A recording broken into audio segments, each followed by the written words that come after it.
Now, as we get closer to game day, we've talked a lot about security, and it is evident everywhere. We are seeing dogs. We are seeing a lot of law enforcement out walking with high-powered rifles, high-powered equipment out here.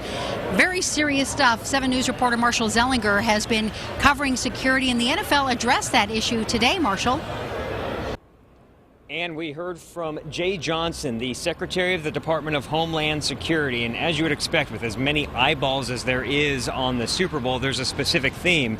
And it's very specific, similar to what we heard in New York, New Jersey just 2 years ago.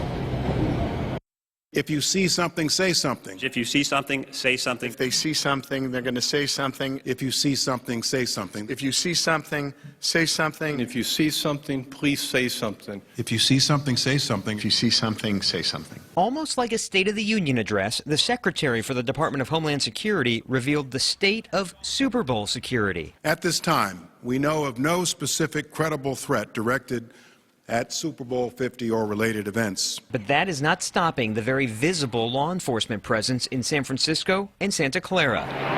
And the FBI is hoping someone will say something about a recent car break-in that resulted in an FBI agent having their badge and weapons stolen 9 days before the Super Bowl. They know what guns have been stolen. They know what credentials have been taken, and the identity of the person who lost those particular items.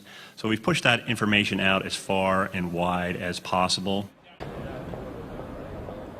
We are blocks away from any of the public venues, and there are San Francisco police officers even where we are here, clearly not as heavily armed as what Ann was talking about earlier.